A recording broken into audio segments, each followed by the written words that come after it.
Hello and welcome everybody to the 6 Pixels Under podcast. My name is nerdSlayer. I am your host and this is episode 45.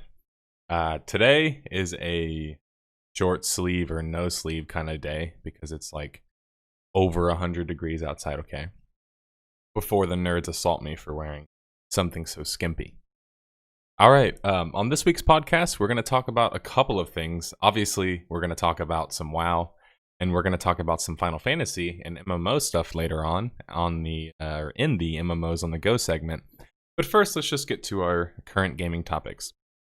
We have a couple today that I wanted to get into. There's two in particular, actually. There's been some recent update about I guess it was like a labor scare that happened with Rockstar. And the good news is apparently they are upgrading the people who are working as part-time game testers but working full-time hours to full-time positions so they can actually get the benefits from being a full-time employee.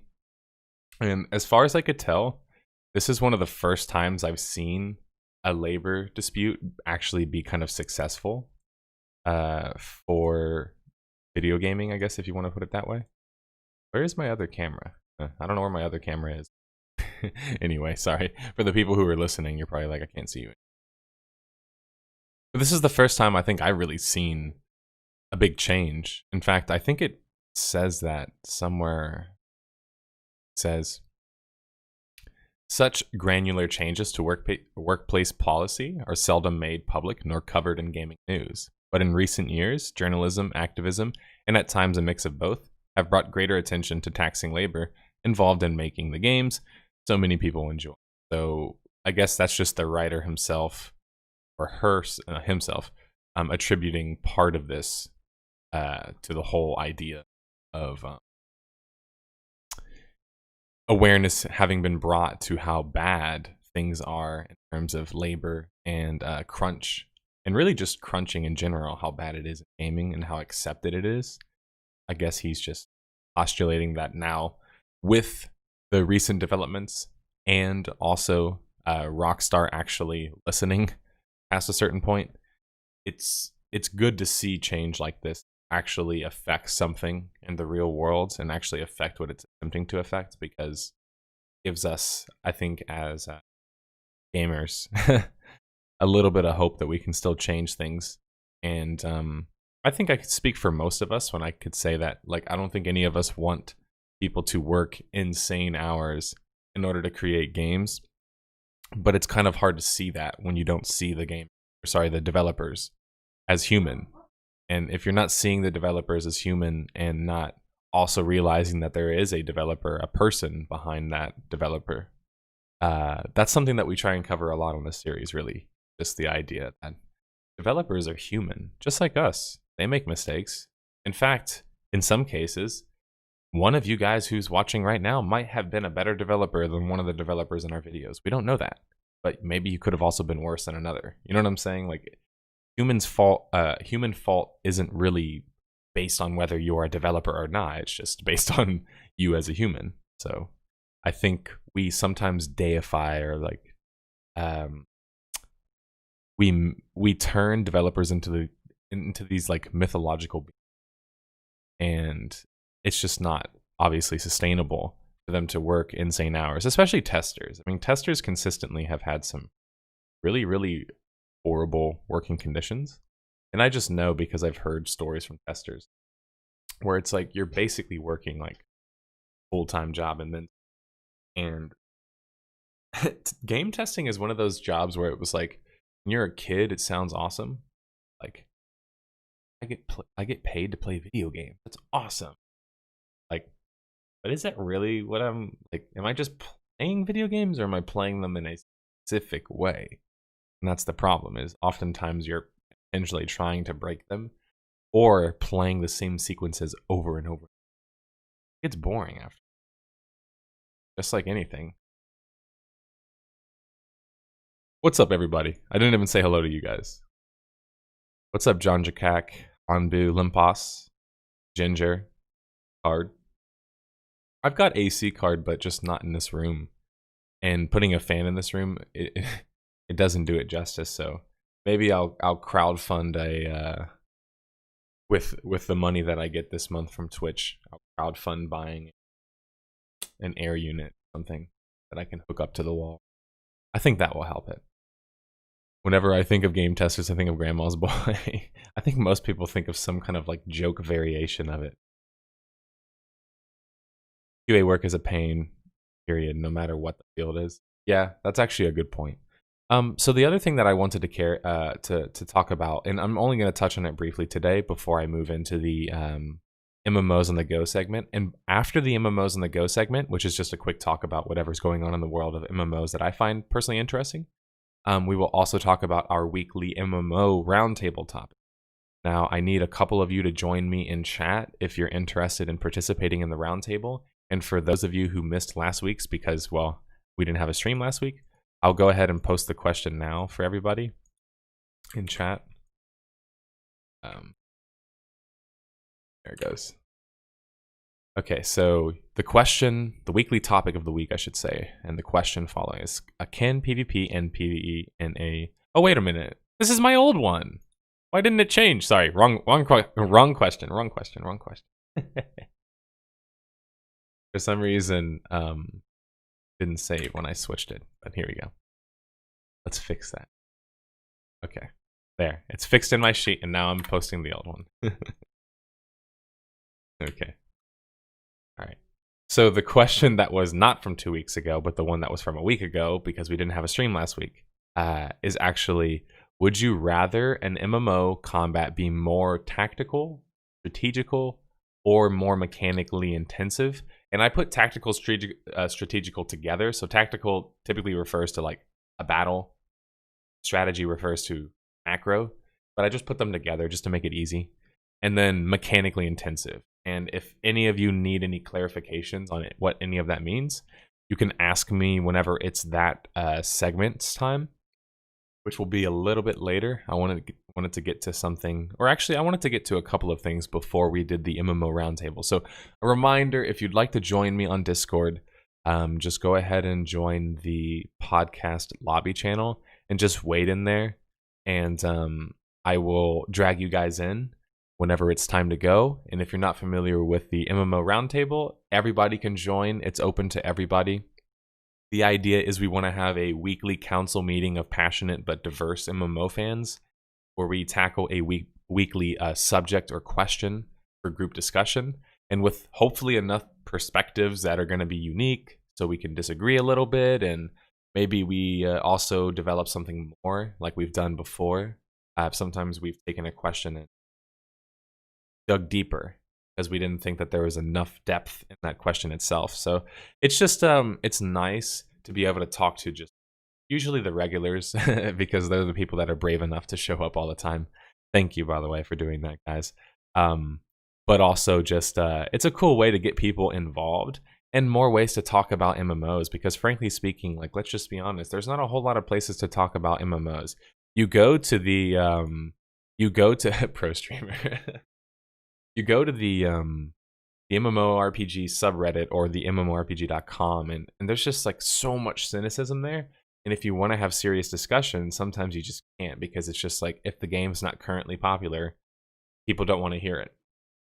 And that's what I try and create with my channel and my community, is the reason why we have rules in place, like rules you have to substantiate your arguments if you're making absolute claims, is because we want to encourage actual discussion between people. We want that to be a main focus, because I've always seen it to be lacking. Like, you look at game forums, like let's say like the WoW forum, Final Fantasy forums, or whatever, you can't really be objective on those forums, because oftentimes, this happened on ArcAge, this happened on Rift, this happened in so many different games, their forums get policed. And so it's like, I've never really found it to be fruitful to always just hop from game forum to game forum. I do just for some information and just to have an account, but I don't do it seriously. Like, I don't like post seriously. And so having my own community where we can have people come and talk about whatever types of topics they want to talk about, but of course an emphasis on MMO stuff, I think is nice, because here you're going to get a lot of varying opinions. We have people who play the current generation of MMOs. I mean, in fact, if I just look at my playlist right now, Final Fantasy, Black Desert Online. Let's see, Black Desert Online. What else am I missing here? Warframe, if you want to count that. Guild Wars. There's a Legends of Aria here. Black Desert Online. Yeah, so you get the point. People are playing the same games right now because there's not a whole lot to play. And when there's not a whole lot to play, the standards for what you play are much lower. So if you don't have anything to play and you're just bored out of your mind, at least you can join my Discord, join my community, and have something to talk about in the meantime. But if you are interested in playing some WoW, and before I get to that, let's just do a complete pivot and let me make a serious point really quickly. Before I get to the WoW discussion, great discussion, good news. Let's get some of the kind of bad news out of the way. There's been a lot of recent circulation of video games and mass media. And I don't normally like to talk about politics or things that I guess would go into the realm of like daily news, because it's not really what I believe that I'm interested in, you know, telling that story, I guess, if that makes sense. Like, I'm not that person. I'd like to talk about the things that I think that I'm really good at.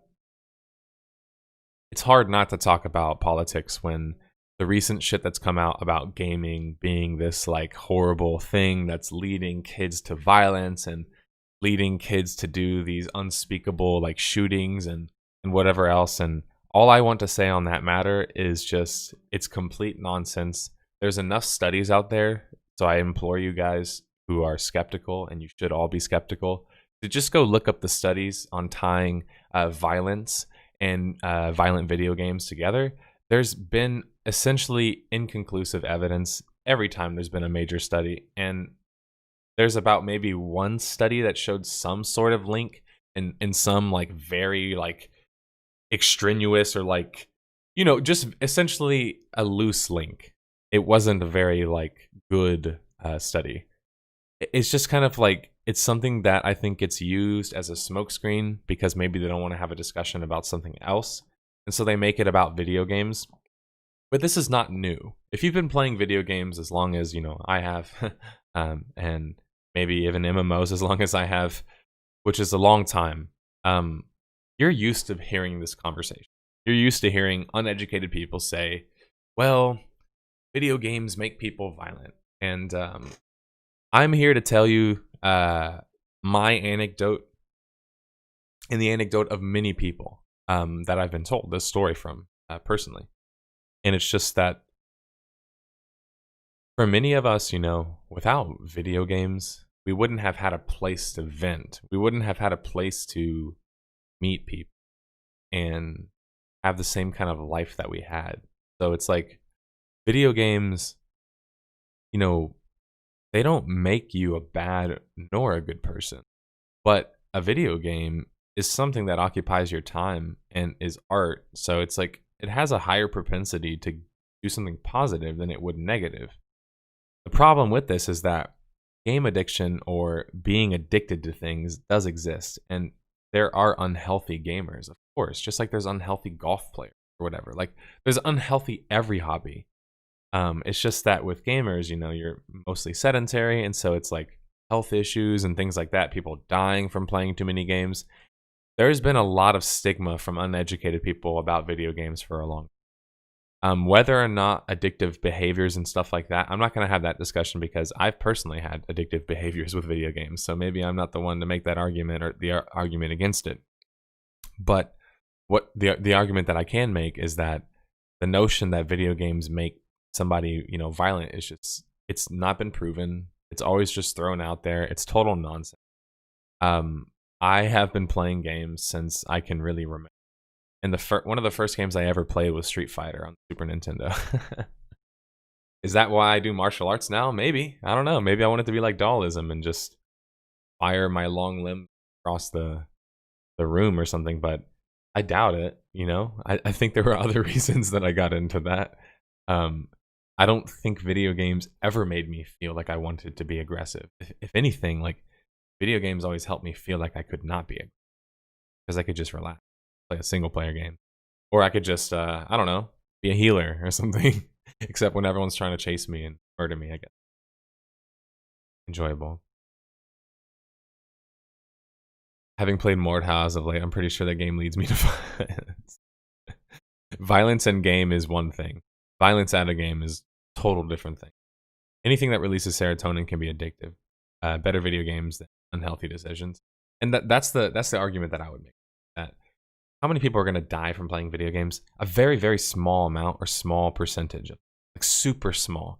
But how many are going to die from just driving their car outside? Lots of people would die. So it's like, if anything, I'm not trying to make any of you more antisocial. Because, by the way, I'm against antisocial. I love MMOs, remember?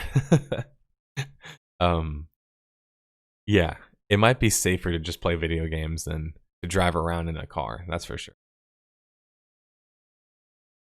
I play video games, listen to metal, and have seen horror movies. I guess I'm fucked then.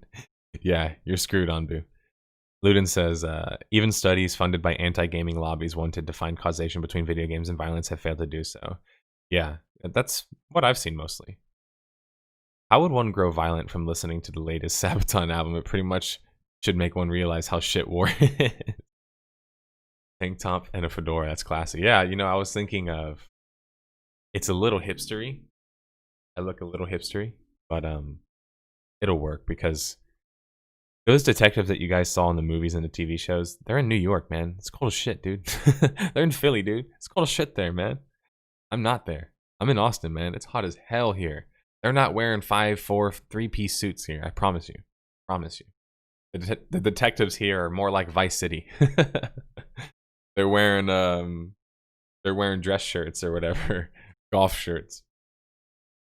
Did you continue to play Final Fantasy XIV recently? Yes, I actually was playing before the stream. I've been trying to fit it in every now and then. I'm about level 29, so I've been slowly making it through. But yeah, I've been slowly playing. I was gone a couple of days this weekend because we went to visit my girlfriend's family. But yeah, I've been playing usually whenever I can while I'm writing or while I'm researching. So I'm trying to get it in. I think today I can get to 30 for sure, but we'll see. I don't know, it's leveling pretty quickly, so maybe I will just pass that pretty easily. But after I'm past level 30, I'm not going to get that passive bonus that I was getting.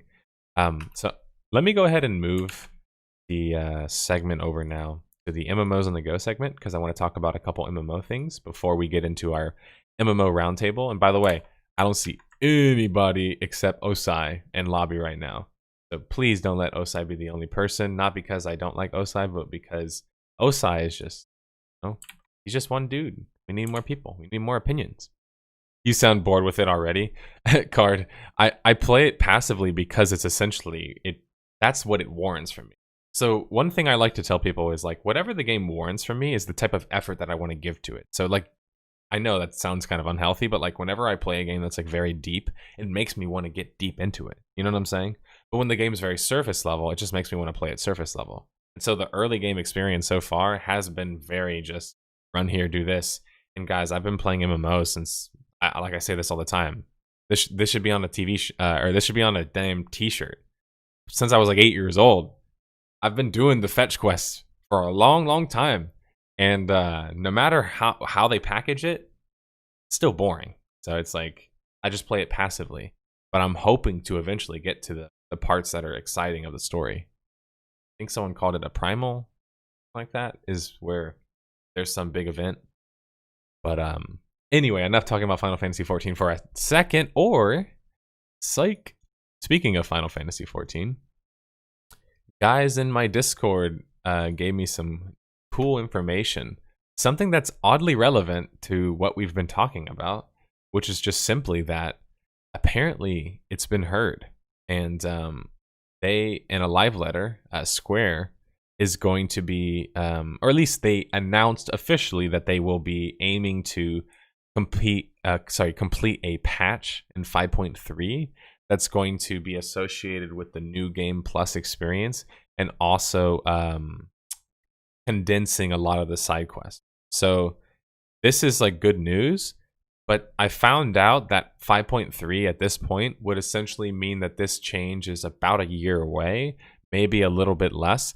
So it's exciting to see that they're obviously listening to community feedback and frankly my feedback, because that's exactly what I've been complaining about. Is I just think that it's just not an excuse for a story game to have a shitty early game experience. You can, I mean, I think SWTOR early on is pretty fun actually. I don't think having a shitty early game experience is excused. Anyway, so yeah, it looks like that patch is like 9 to 12 months away is what people were telling me based on the estimates. But still, it's exciting to see that they're obviously aware of it and they have a plan in place to fix it. As it says right here, I understand how you feel, but it would require recreating all the data. So it has a very high manpower associated with it. So that obviously makes sense. And when you can actually get people to pay, $20 to $25 to buy a level boost when your game itself is the reason that they need to do that. I mean, shit, what's the rush, right? What's the rush to fix the early game? Just take your time. Milk a couple more boosts and that's just good business.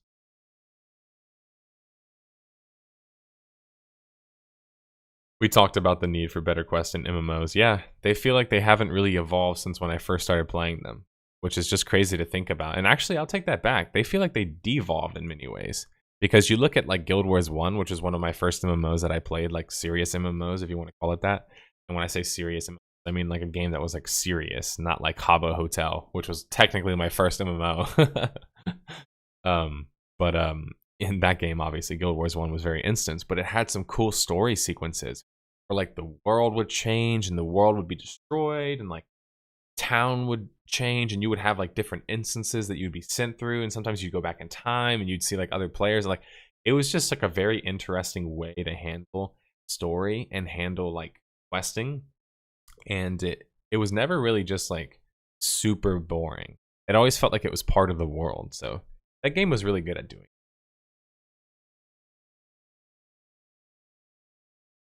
I really dislike level boosts. Yeah, I could rant about level boosts forever, dude, but like I'm just not gonna do it today. I'm not gonna rant about that because I feel like people who are okay with it or who have already bought a level boost, they're not gonna be swayed by my opinion anyway. Because like I'm a person from the outside, so for them they're just like, dude, if I want another character, which I guess you don't really need another character in Final Fantasy XIV, but like if you want another character or if you want to tell your friends to play with you, you basically are stuck between a rock and a hard place. Either you tell them to fork over $20, $25 to get them to the end game part so they can skip all that nonsense, or you just like pray that they get through it or you can carry them through it. Just like that's not a really good way to get people involved in a game. And so that's kind of my problem with a level boost, is that it inherently is going to look very attractive to me. Instead of having to slog through the quests, they're just going to pay the money. And it's a genius microtransaction. But once again, the problem with it for me is just I think it's wrong. I think it's wrong because from a design perspective, you're essentially being like, well, we don't have enough time or manpower to fix the issue. So what we're going to do is just offer a level boost. And if that was just the case, you'd be like, thanks, man. That makes sense. Like, just a band-aid, but hey, I'll take the level boost if I don't want to have to go through the experience. I appreciate it. Wait a minute. You're making me pay for the level boost? Why am I paying for your problem? That doesn't seem to make sense to me. Why do I have to pay for your problem of an early game? But it's like, so for principle, for me, I'm just against a level boost. The only ever time I've had a level boost is just in WoW, and I think that's because it comes with a level boost when you buy the expansions. So you automatically get like a level boost. And that's a different story, a different game altogether, because they've totally changed the way the early game plays for that game these days. But speaking of, it's been officially announced that there is an RP PvP server in WoW Classic. Come on, guys. You didn't think that I was not going to, like, celebrate? None of you guys thought that I was going to celebrate? Of course I'm going to celebrate. So, just to make everything official here, I'm going to tell you guys officially the realm we are playing on. Let's check this out. WoW Classic realm. All right. So here we go. Here are the official realms. for NA, which is the server we will be playing on. And since we wanted an RP PvP server and we got one, even though the time zone's in Pacific, and I wish it was on the Eastern side for my EU guys, but as we can't really change that, and the difference between PvP and RP PvP is pretty huge, we're gonna have to have some people bite the bullet, and unfortunately on their ping. I'm sorry about that, but I'm damn happy that Grobulus is going to be the RP PvP server for the NA realm. I'm super excited for launch. I can't wait. If you would like to join me, join our clan, join our guild, which will be going on the Grobulus RP PvP server on the Horde side. Please join it if you haven't already. If you're looking for a classic kind of MMO experience, if you're looking for something that requires you to group up and play with other players and coordinate with other players, if you're just looking for an opportunity to play an MMO period, or maybe you want an opportunity to play an MMO with me as the guild leader, I feel like it's kind of cool. Then just come join us. The clan name at the moment is Om Rigor, or Om Rigor, and that means essentially a rite of passage that an orc or a horde member has to go through, where they have to make like a solo kill. So we have like the trial process, which is the first 2 weeks if you join, and after that you've completed your rite of passage, you become an official member. The way that it's going to work, of course, and I'm just celebrating right now because people told me in this very chat, they're not really gonna listen. Why would they make RP PvP? They don't really have a reason to do it. And I kept writing, and I kept writing, and I kept making sure my script was okay. I kept making my video, and when my video came out, damn right I was a little bit, vindicated whenever I saw that news come out like shortly after. Can I take credit and say that it was me who did it? Nah, there was too many other people who put in tons of supports, who created thread after thread on the forums, who created other videos, who were adding Blizzard, who were hashtagging Blizzard. I owe it to everybody, really. And that's the beautiful thing about an RP PvP server. It's already founded on the idea that we had to work together to create a server for us, to create enough demand. And so that already creates a kind of inherent community, if that makes sense. So yeah, just announcing it officially now. Grobulus is the server we will be playing on. It's an RP PvP server. If you're unfamiliar with what an RP PvP server is, just go watch my video on it. I just made a video about RP PvP servers in an attempt to get them to add an RP PvP server, and they did. So yeah, I was really happy that day. I'll put it that way. I was super happy. I wasn't super thrilled when I realized it was Pacific, which I find a little bit strange. I felt like, I guess I don't have central servers anymore.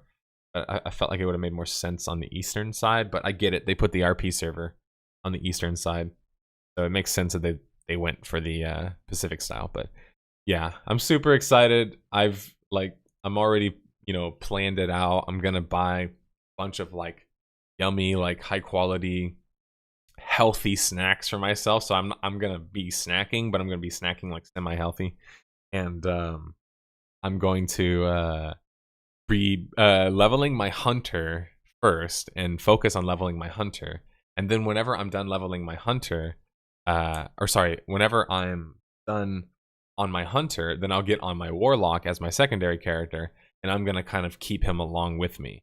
I'm not going to keep him the same level because that's just going to be an insane grind. I'm not going to put that on myself. But I'm going to keep it roughly like half the level. So like whenever it's like, whenever my other guy's level 10, I want my other guy to be at least level 5. Whenever my other guy's level 20, I want my other guy to be at least level 10. And that's just something like that I like to do in MMOs. Some people like to dual box and things like that. I don't. I think it's boring, man. It's not for me. Dual boxing is not really fun for me. I've done it a bunch of times. I'm not trying to say that I haven't done it or I'm against doing it, but I just think it's boring. So I'm going to bring my warlock along for the journey as well. So he's going to be hiding in each inn, trying to get his rest XP along the way. Just because, I think it'll be fun to have hunter and warlock just for RP, but also for PvP, because obviously they're very good at PvP and open world. Especially, they're good at fighting multiple targets. So yeah, I just want to thank everybody, and thank everybody who retweeted, liked, shared, whatever, spread the word about my video, because I like to think that we, as a community, made a difference. Maybe we're just egotistical. Kale chip gang. Yeah, actually, I like kale chips. I'm weird, I guess. Horde banner on background win. Ooh, that's a good point, Scion. I need to order one before launch. Good point. I could put it right, possibly. Maybe right over here. Not sure. To me, leveling is the most enjoyable part of an MMO. I don't like max level endgame, so buying a level boost doesn't make sense for me. I also dislike the way MMOs nowadays focus on the rush to. Yeah, I need a bigger one. I do need a big one. If I'm gonna be a guild leader, I need a pretty. Because how else are people gonna get rallied? One thing I miss about Warhammer Online is how you had the banners. Are there any banner in WoW period? Does anybody know of any flare, any vanity items, anything that resembles like a horde banner that we could summon? Because we need a designated banner bringer. That's the case. So they can always just hold that shit whenever we go into battle. I remember when Soda burned an In Real Life Alliance banner during the Classic Dueling Tournament. Interesting. For me, I am just against spending extra money on a sub-based MMO. I think there's a toy flag, but not in Classic. Gotcha. Dang. Well, that's gonna hurt roleplay a little bit, I would say, but nothing too. All right. I'm just happy about the stuff, man. It's cool that to say that we are going to be on an RP PvP server, and that's just cool to say. I can't wait to host mini events on this channel.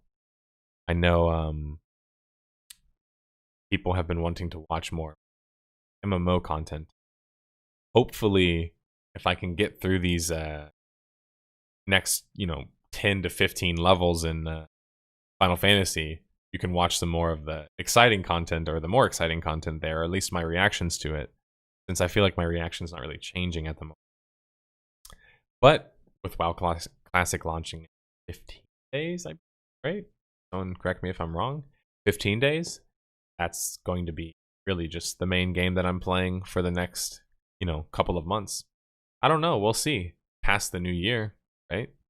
If it's still keeping us busy, keeping us, but it'll be exciting. And Auto Assault, by the way, is coming out next. Just throwing that out there, since you guys decided to stop by and watch me on the podcast today. I appreciate that, by the way. 14 days. There you go. I think there's only tabards. Tabards, but no banners you can carry. I think the best you can get is a flag that you can drop on corpses. Horde Battle Standard was added in 1.1. Okay. Gotcha.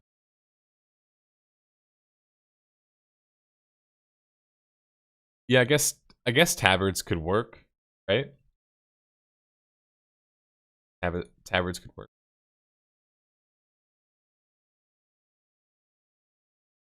Ends with a deep dive. Here we go. Increases the maximum health of all party members. Yeah, so essentially, same idea. That's pretty cool. I wish there was more shit like that. It just makes world PvP more fun, or more enjoyable, but it also adds like nice RP flair.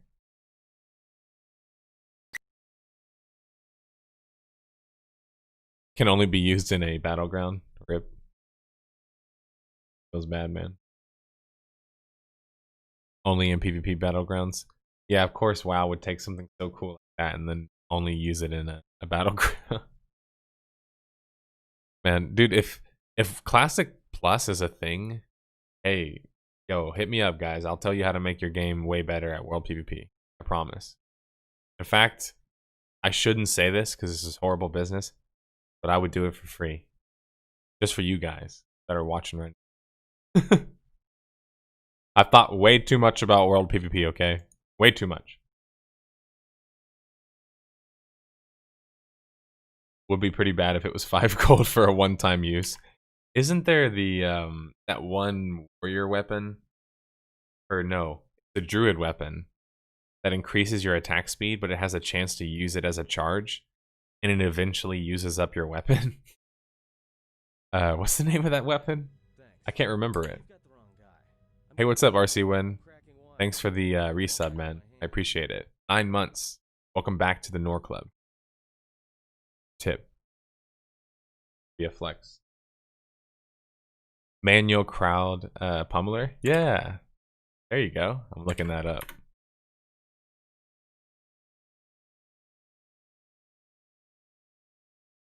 It'll come up here. I've seen it before.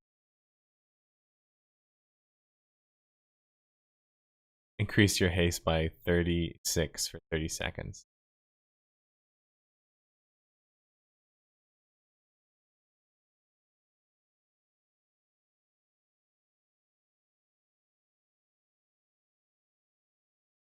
Any feral has to farm the crap out of those if they're hardcore.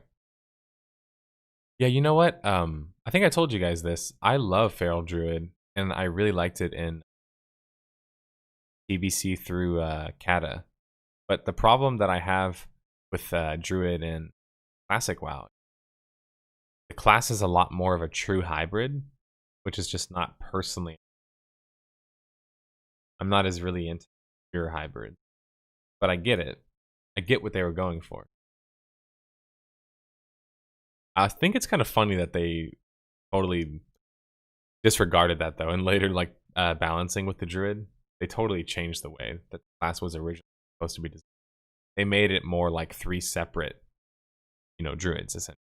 When early on it was a lot more of like a hybrid between the different shapes. You always had to shapeshift because you couldn't use all of your abilities in certain forms, obviously.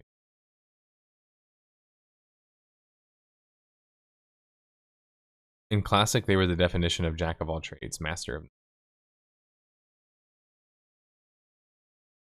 Druid is actually 4 classes now. Wow.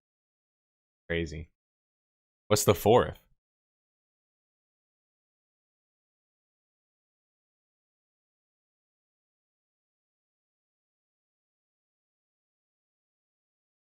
There will not be free stuff around here. We have to squeeze every single cent of the consumer, especially with the surprise mechanics.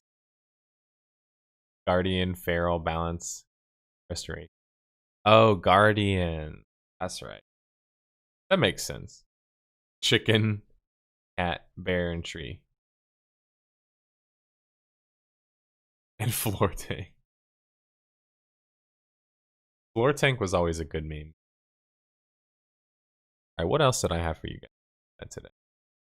How many people do we have waiting in the lobby? We have 2 people waiting in the lobby. If anybody else is interested in talking about our weekly MMO roundtable topic, which was, would you rather MMO combat be more tactical, strategical, or more mechanically intensive, or both? Explain. Please join me in the podcast lobby right now. Let's go ahead and get that out of the way. And then I will end the podcast with some call-in questions, or just questions in chat if you guys have any for me. And yeah, we'll get out of here. I don't think I'm gonna have a long, because I have a lot of writing to do and a lot of Final Fantasy XIV to play.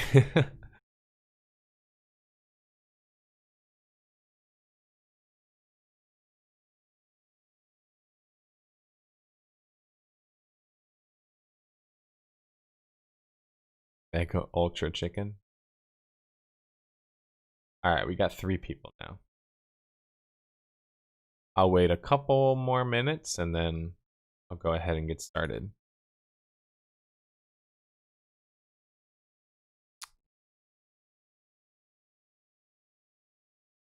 Boomkin. It's sad because like I remember playing the Boomkin in Wrath, thinking it was pretty fun. And I remember I was like, huh, Boomkin and Classic WoW, that'll be cool.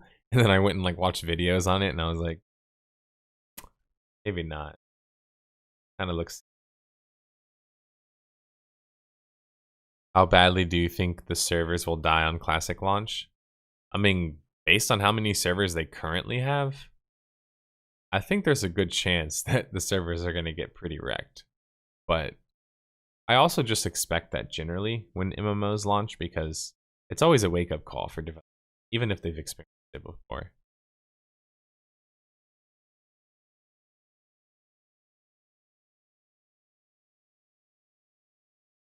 Boomkin the mages. All right, I'm gonna go ahead and move down and get ready. Hey, what's up, everybody? Hey.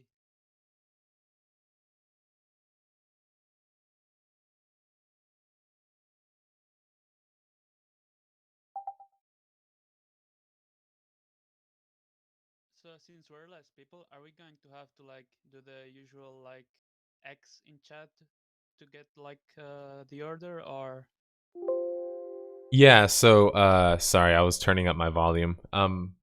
Just a reminder for everybody. Well, first off, hello and welcome. Thanks for joining me today on the MMO Roundtable.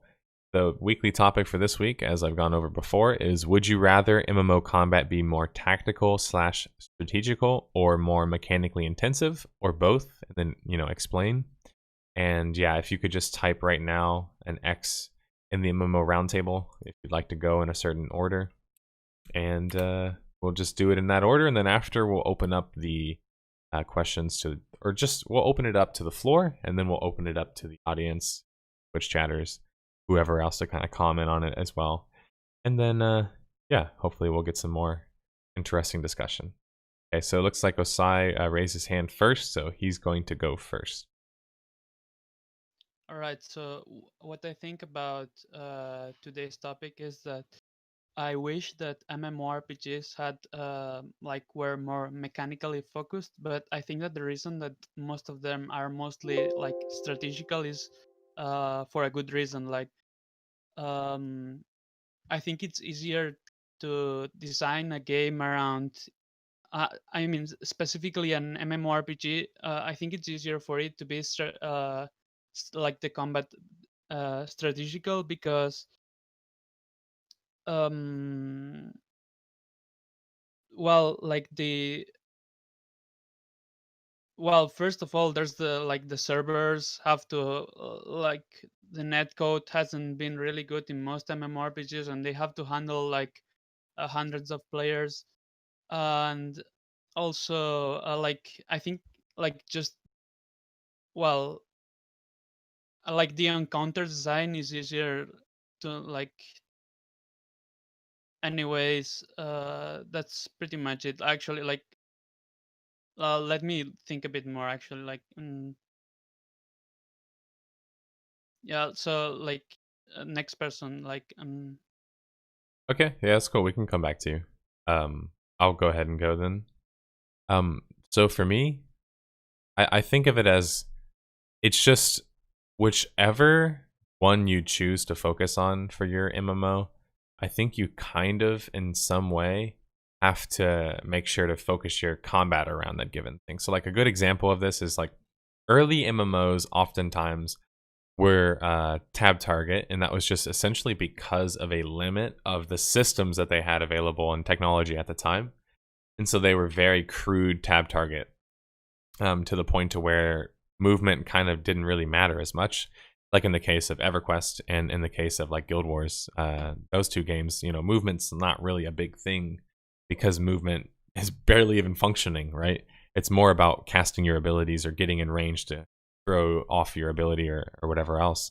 Um, the problem arises, I think, though, is like over time games became more expansive, so less tab target, less zoned in on a reticule and just being locked in on my target, and more kind of free flowing, more mechanically intensive, as I like to say, just because there's more variables.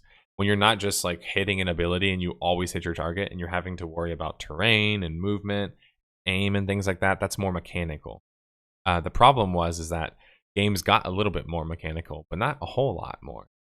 And the interesting thing is like most of the MMOs not just got a little bit more mechanical, they got a lot less strategical as well. So it's like they lost a lot of the original strategy that was in the game, and they kind of got a little bit of mechanical ability. Like there's dodge buttons in most MMOs currently. There's a bit ways to miss AoEs, I guess, if you don't target it correctly. If you somehow don't or whatever. Yes, there's PB AoEs and things like that that can be missed.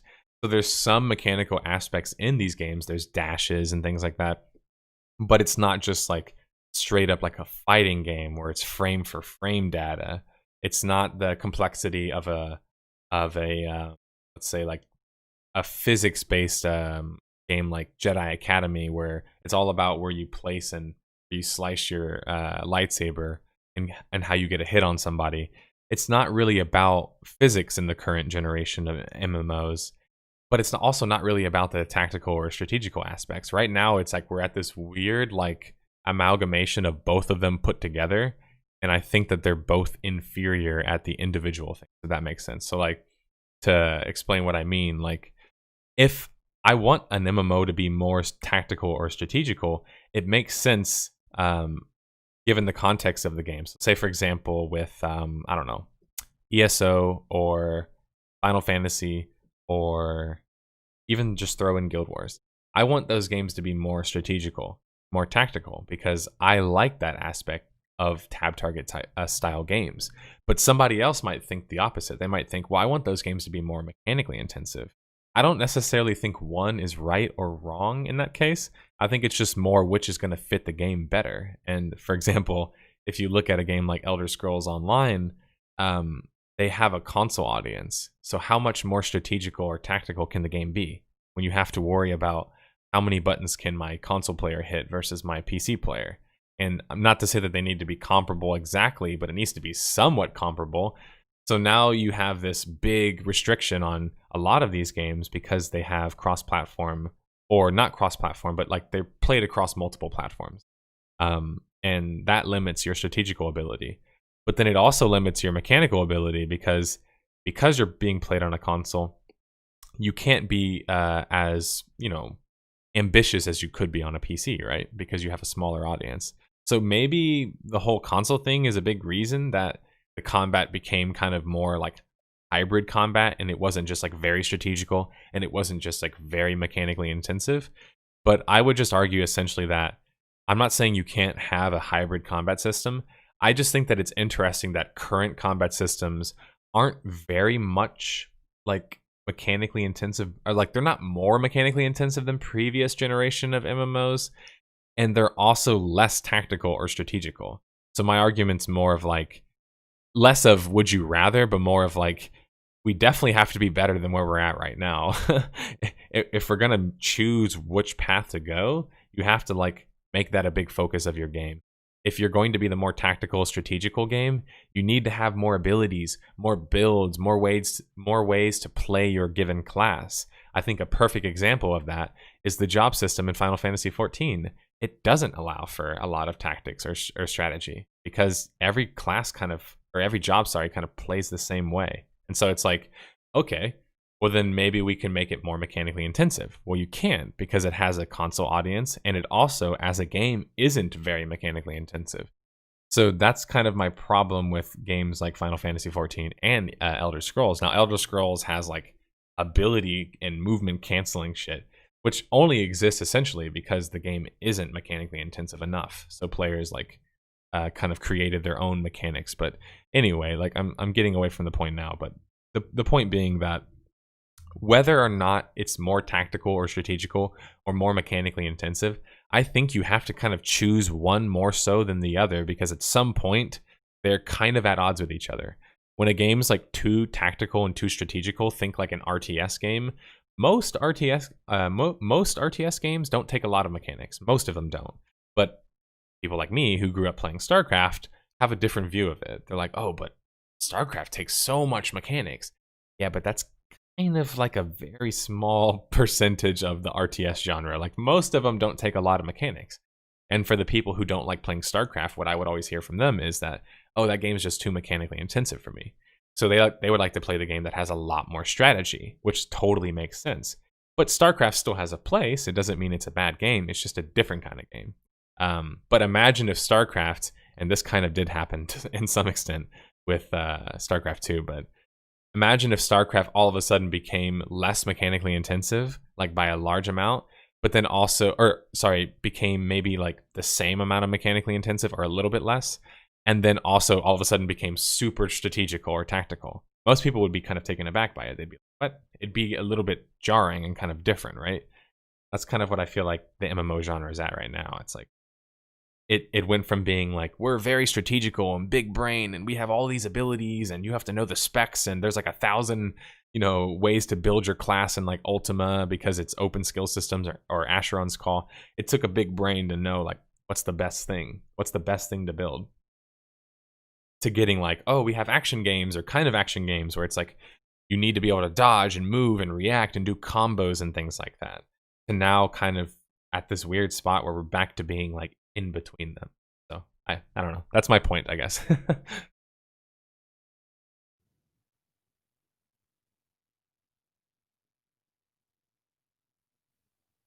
Does anyone hear him? Ginger, do you?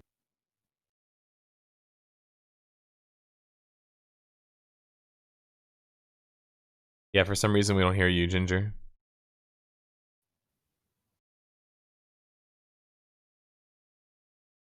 Maybe quit out of Discord and launch it as admin. Sometimes that works for me.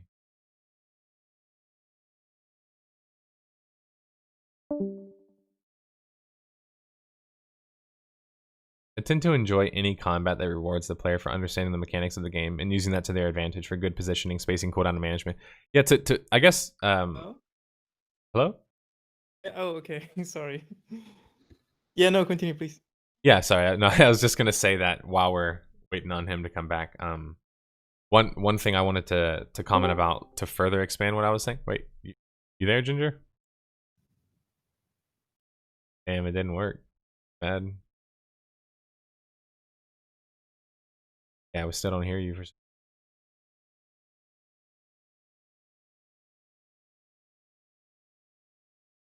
Well, I think if Ginger solves this problem, he can speak, but I think I can. My 2 cents. If I don't think I disagree with any what you said or us have said. What it comes down to, it depends on the game. I've seen MMOs rising like a car MMO, like Need for Speed. It got shut down, but like, does that need a tactical gameplay? It's basically car driving, but in a MMO form, or something like a Tree of Life, which is like an ARPG. Would a tactical gameplay like point and click, would it benefit the game? I don't think so. So it depends on the game, bro. And I think I already mentioned that uh, basically no game today warrants a point and click or target click game mechanic anymore. It was done at the time when technology wasn't that advanced, and today it's just done out of laziness because people got used to it. Once something is established, it's never goes away. Basically, back to EverQuest and all those things. Even though those systems, I think, have outlived their usefulness. It might be still fun, but you cannot deny that something like Terra's our action controlled combat mechanic is more fun and more active than something like EverQuest or something like even WoW or classic WoW. So yeah, my answer is pretty much depends. It depends on the game. If you have something that warrants tactical gameplay, you would implement that. If you have something like an RTS, MMO RTS, which has not been done successfully, I think, then tactical gameplay would be the only thing you could implement, because that's the gameplay you need. There's no, of course, there's a lot of mechanics in there, but you would need to implement some sort of tactical gameplay. Plus, of course, a lot of rules that warrant social interaction between players, but even in the MMO realm. Yeah, that's pretty much my answer. Testing? Yeah, it's working. Thank God. I just wanted to piggyback a little bit off what you said, nerdSlayer. Speaking of WoW and classic WoW specifically, when it launched and how it revolutionized the genre, it was dated and using like something that was considered great for 2004, but not great for 2019. And its massive success is what really led to the vast majority of MMORPGs to copy that kind of combat system, even to this day with Final Fantasy XIV. And I think it's just lackadaisical development especially now when there's so many good games on more of a small scale, not MMO scale, with combat systems. I look at For Honor. For Honor is one of my favorite games probably in the last 5 years, despite being from Ubisoft, which is a developer I normally would never touch. Amazing. If you're a fighting game fan, it has some of the best mechanical features and strategic features with how you would use the map, knocking people off ledges, sliding down ladders to knock them down if they're climbing up, using those kind of strategic moves to get the kills and get to your capture points, yada yada. Or if you're playing 1v1 and you're just playing on the mechanical aspect, the parry, the dodge, the fact that each I'm gonna just call it class for MMO sakes, each class of warrior has a completely varied move set and its own strengths and disadvantages and armor types and speeds. And I think it's totally possible, especially like say within the next 5-10 years with the type of video cards and CPUs we have nowadays, to make something like that But you've got the wrong guy. in the modern and next gen eras for MMORPGs. It's just whether or not developers are going to want Hey to actually Gardener, take thanks the for money, the subscription, take man. the chance to do Welcome it. back to the Nor Club. I would That's also 4 like to months in point a out row, something man. specifically Did it. to the strategy That's side. Following my days in Ultima Online, I fell in love with a game called Evany. I'm sure a lot of people know what Evany is. Yep.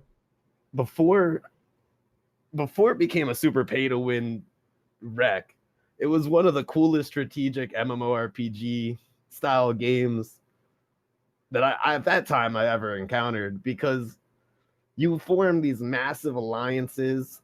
You put in ridiculous effort into keeping your forces alive. You had to have somebody watching your back at all times, the troops you trained, the way you work trade.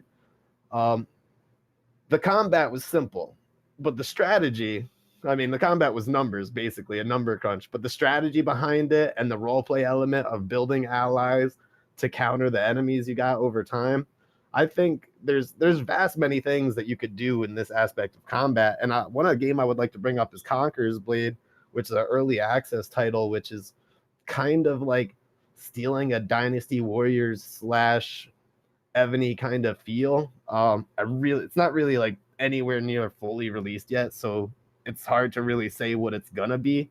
But I think the future of gaming is bright when it comes to the next gen and the combat systems that we might see, especially with games like New World and Camelot Unchained and Star Citizen, and plenty of others on the rise and around the corner. Well, maybe not Star Citizen. We might have to wait till 2050 for Star Citizen. But besides that, all of those games, I think, are going to show what the games after those games are going to be capable of. That's it. Sorry, I have a question for you, Ginger. So, do you think the reason that we don't have an MMORPG that which like has a combat like For Honor is mostly because of a technical like technical problems, like not having enough server capacity, or like the graphical cards not being good enough to render all the characters on screen? In the past, I would say yes, but with like you have the RTX 2080 out. You have, like, I'm running a Ryzen 7.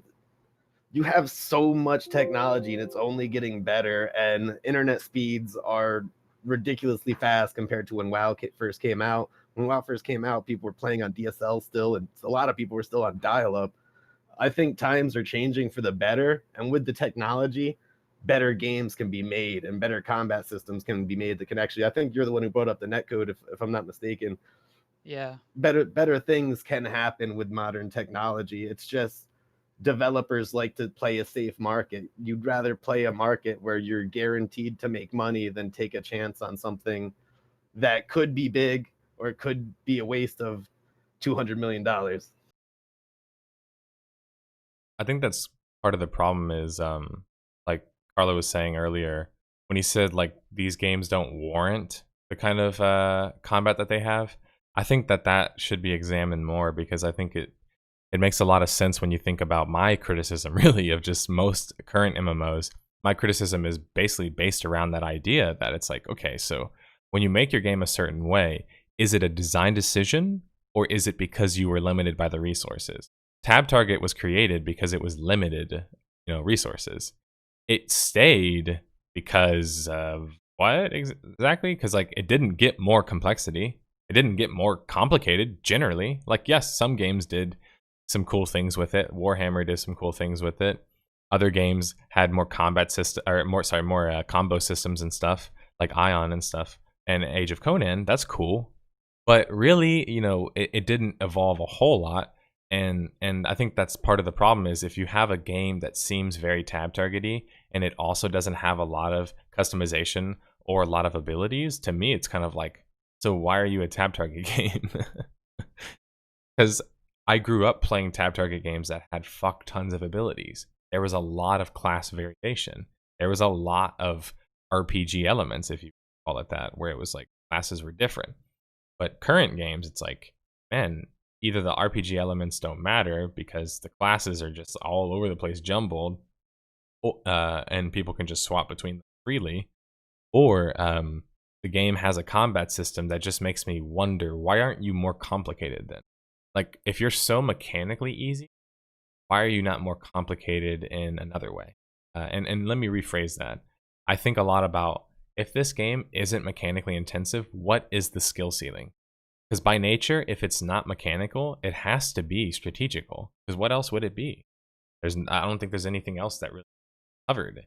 It's like you either got some sort of strategy, or you're going to brute force something through a mechanic.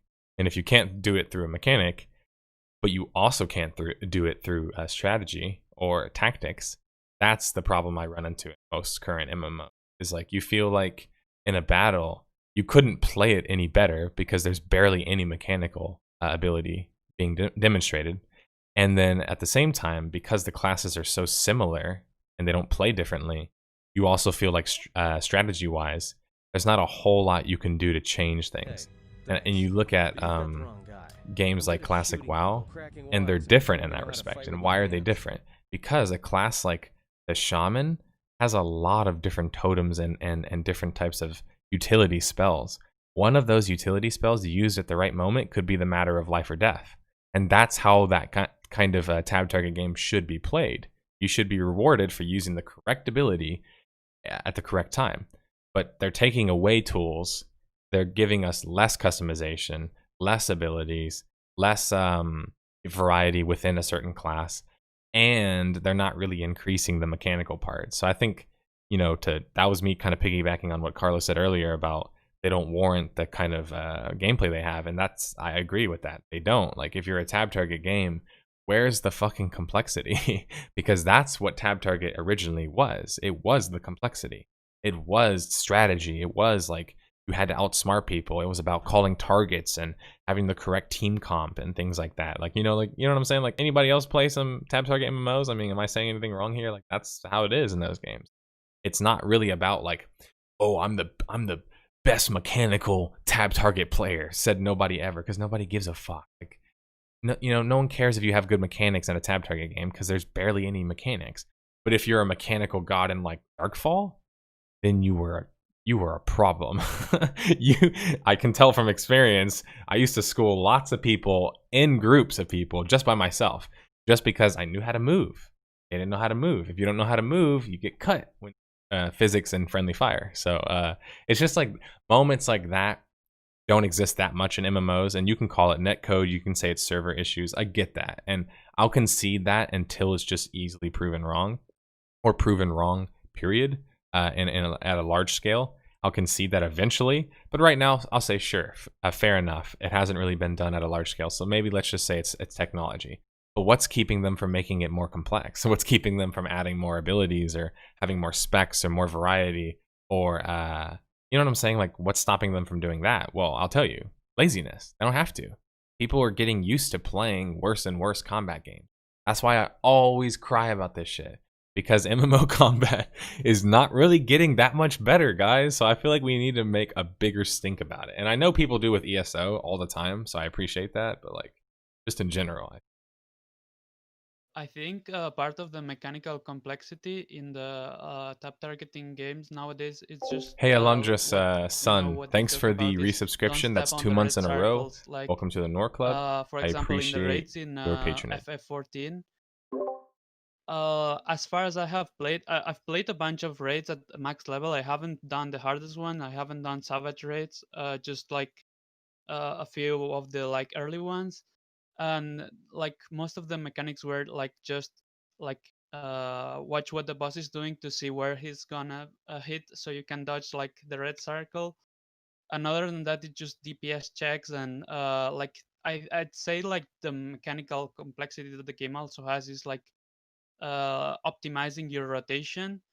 But I would say that it's that it's not mechanically complex enough. Like I wish that it had stuff like you had to like parry attacks from the boss or block them like manually.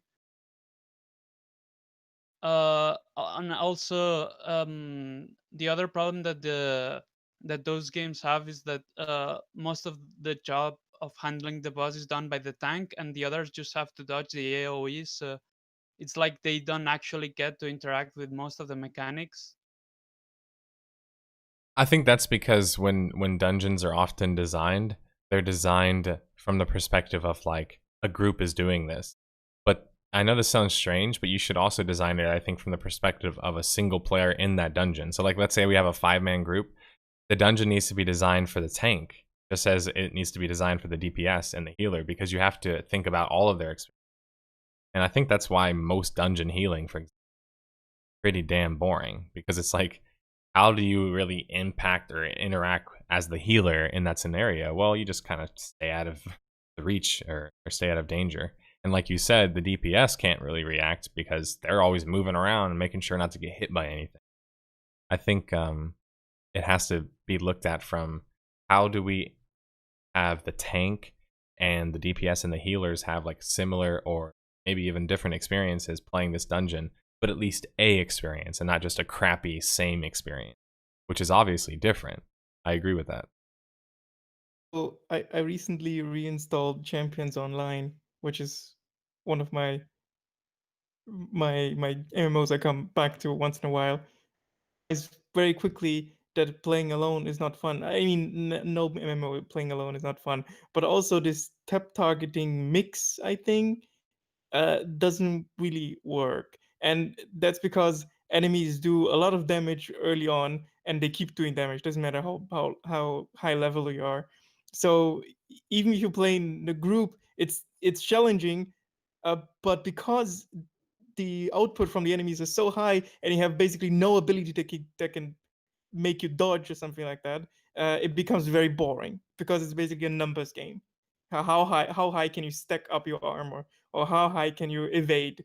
And there's no brain behind it. You don't have to think about it. You just spend your abilities or spend your leveling points on dodging or on flexibility or whatever, on armor or something like that. And it's boring, I think.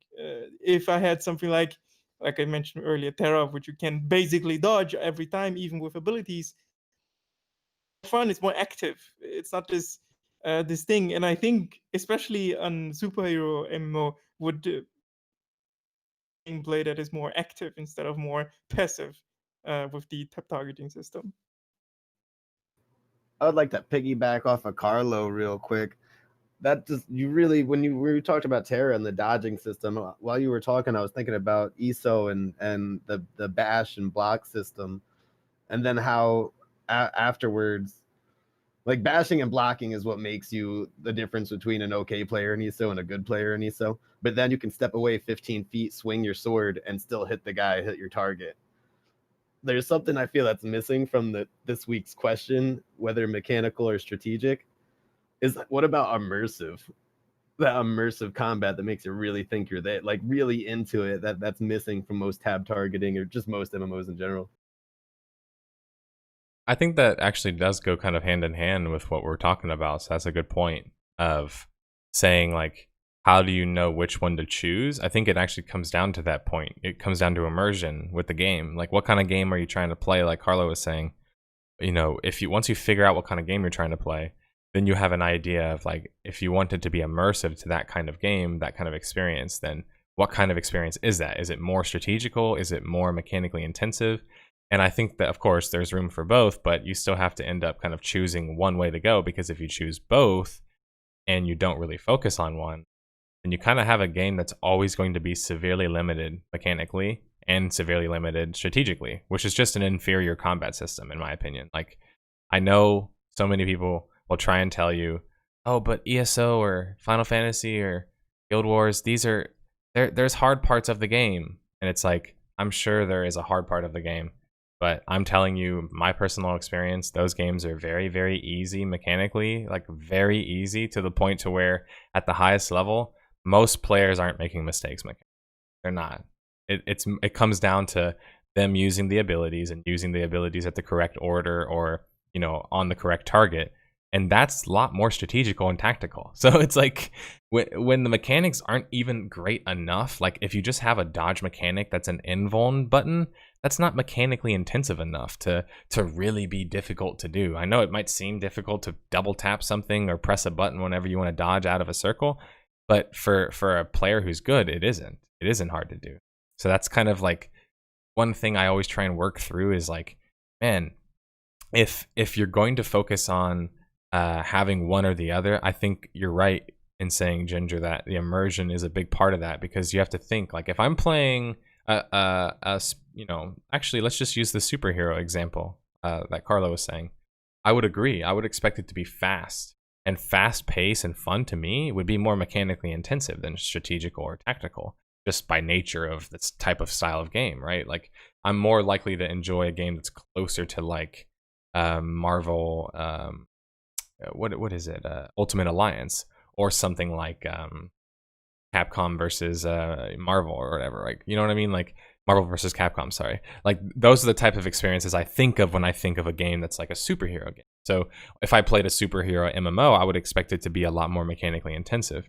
But if I played let's say I played a fantasy game and it had like all these different classes and the RPG elements and stuff, I would expect that it would be more tactical or strategical, if it wasn't some like physics-based game, which is going to be the majority of them. So yeah, I do think it kind of matters in that sense, and that's where I fall short usually with like Elder Scrolls and Final Fantasy, and even just modern WoW, is like, I think all three of those games are mechanically very, very easy.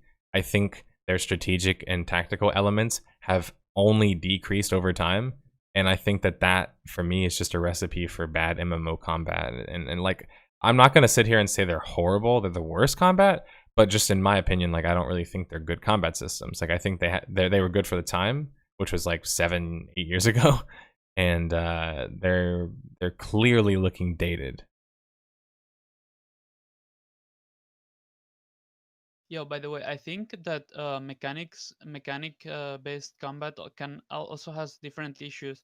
One is like, if you make like PvE content like a raid, and you have a certain difficulty in mind, like most of those games have gear and levels and like talents and that kind of stuff. So what happens when you use gear or levels to like trivialize the content?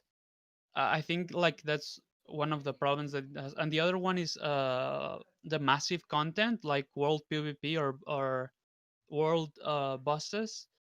I think they're probably harder to make for mechanics based games. Like, I haven't seen any, or I haven't played BDO, but I really think that their massive PvP is probably a mess. Like, trying to hit your mechanics in a group of like 50 people or 100 people, I think it's probably like very chaotical and like doesn't make much sense. I would disagree. And let me talk about this whole net coding and stuff like that. It's always assumed by the MMO community that because of net coding you can do real time action combat, but it has been proven by a Greek mini company that it can be done with like minimal resources. It is possible, and we are way beyond them. I'll talk about Doubtful here, but we're way beyond them. Technology has improved even more, so that argument just goes out of the window. It's possible. It's possible to make action combat with our technology now, and probably even better. The second thing is immersion. Was it? We're talking about immersion. If I can take out the Champions Online thing again, for example, if you hit a target, they aggro you, and if you go behind a wall, you will still get hit by attacks, but you can't hit someone, and that combat a little bit, especially when you fight against enemies and you just want to go away, want to run away, you still get hit by attacks because you're basically locked on. What was it? Massive player base, and they're all playing, and maybe someone has a bad connection. Predictive models that you can use to for the delay, and they're getting better and better. And when we're talking about server side calculations and artificial intelligence, you can use those things to combat the ping of the players. So basically, even at some point, the difference between an EU and NA would go away through something like predictive algorithms. If you're moving in one direction, the computer assumes you will keep moving, and then you can make predictive models so that when someone shoots at you, it's going to probably hit you. And of course, there's a level of failure there, but those models are getting better and better. And I think it has already been used in Call of Duty multiplayer. So even in a really fast-paced Twitch shooter, it can work. So this whole argument of net coding, it wouldn't work, action thing wouldn't work, it does not exist. It's just probably a lie. I don't know. It's probably a myth that has been propagated again and again and again, and it's just not true. It's truly laziness and risk aversion from companies. I had to get it out of my system because it does annoy me that, especially if I work with computers, it does annoy me that this myth is propagated again and again and again. Card just said it in chat, but I was just gonna say it myself. You make a valid point if you think of PlanetSide. Yes, PlanetSide 2, best example. See, and they do. I think they do a little bit of predictive. They use a little bit of predictive algorithms, and even with me, I had like something like a ping of 300. It almost didn't work, but still, then they could it could squeeze. The performance was there. It was very low, but even with 300 ping, I could still play the game in a moderate fashion. It was a little bit of a bad experience, but you could still play it. So since then, my internet connection got better. So yeah, there is no argument there for that action combat wouldn't work. No argument. No, there is none. I'm the IT guy that tells me that I would like to have his credentials. I just think that it's safer, as you said, to just go with kind of what's already in the market. And since the fans of MMOs for the longest time have kind of defended what's in the market, I almost feel like it's just a matter of they got used to it now. And almost some people are afraid to say when a game has bad combat because they're just like, oh, that's just expected of they just all have bad combat. And it's just like, no, that's not okay. Like, I guess to sum up what I had said earlier, I thought of something just now whenever you were talking back and forth. It made me think about how, for me, I think it comes down to this.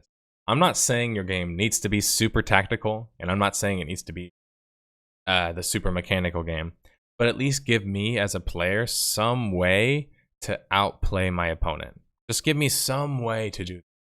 And what you're going to find is that it's either going to be through strategy, through tactics, or it's going to be through a mechanic where I just performed better at the right time. You know, if it's like let's say the person who was the fastest to react or whatever it is, just give me a way to win and a way to like show that I can best my opponent, whether it be AI or an actual player.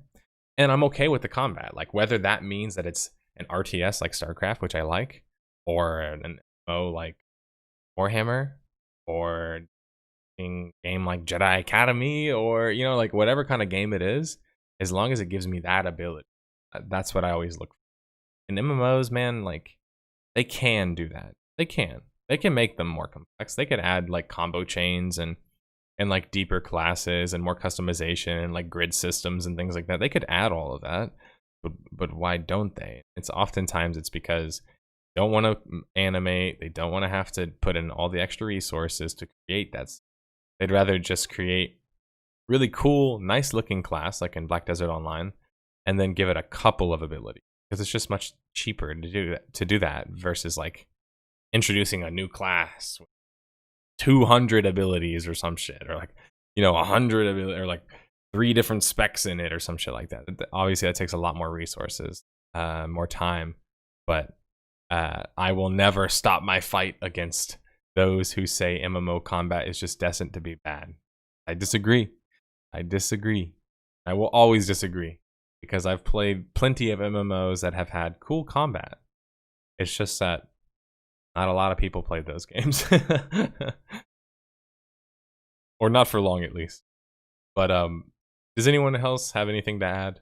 Otherwise, I'm cool with, I guess, wrapping things up. Like, nerdSlayer, how do you think, well, I guess it's an open question, but either mechanically or strategically, how do you balance, how do you make like large scale combats fun and engaging for everyone? Because most of the time, well, other than them being laggy, they're just like Zerg fests, and it's just about spamming AoEs and that kind of stuff.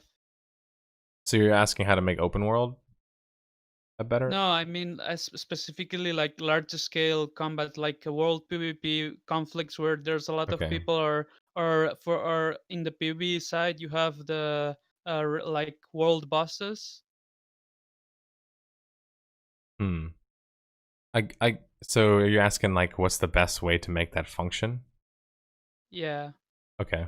I would say that, you know, the thing that I always like to talk about is there has to be resources or something that is scarce, that you need to obtain a lot of or whatever. Like you need, I don't know, whether it's, let's say, certain kind of special crystals or wood, lumber, or rock, stone, whatever it is. You need some sort of resource that you constantly need to be searching for, because it's an integral part of the game. And you also need a burning of that resource, meaning like you need to use it for something. Maybe you use crafting.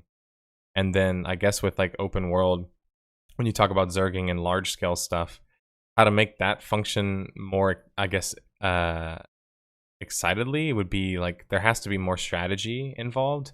For example, more siege vehicles, things that move slow but do a lot of damage, for example. That could be a possibility to add in a game.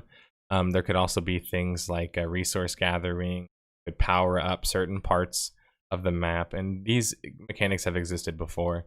Maybe you could just reinforce a certain part of the map, and then whenever the keep is actually under attack, it functions in this certain kind of way.